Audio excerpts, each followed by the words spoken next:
Hello বন্ধুরা, আমি বনানী। আজকে আমার সকালবেলায় রান্নাবান্না আরম্ভ হয়ে গেছে।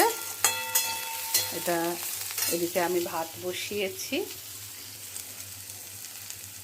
এদিকে আমার কুমড়ো, আলু, ডাঁটা, বেগুন দিয়ে একটা ডাঁটা চচ্চড়ি হচ্ছে। একটু ভেজে নিয়েছি, তেলে একটু ভেজে নিয়েছি হালকা করে। একটু বড়ি দেবো এর সাথে,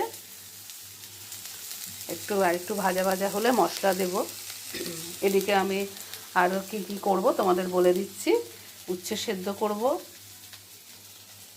আলু, পনির, কড়াইশুঁটি দিয়ে একটা তরকারি হবে, মশলা বাটা আছে, আদা, জিরে, কাঁচা লঙ্কা বাটা আছে, আর কুমড়ো ফুলের বড়া হবে।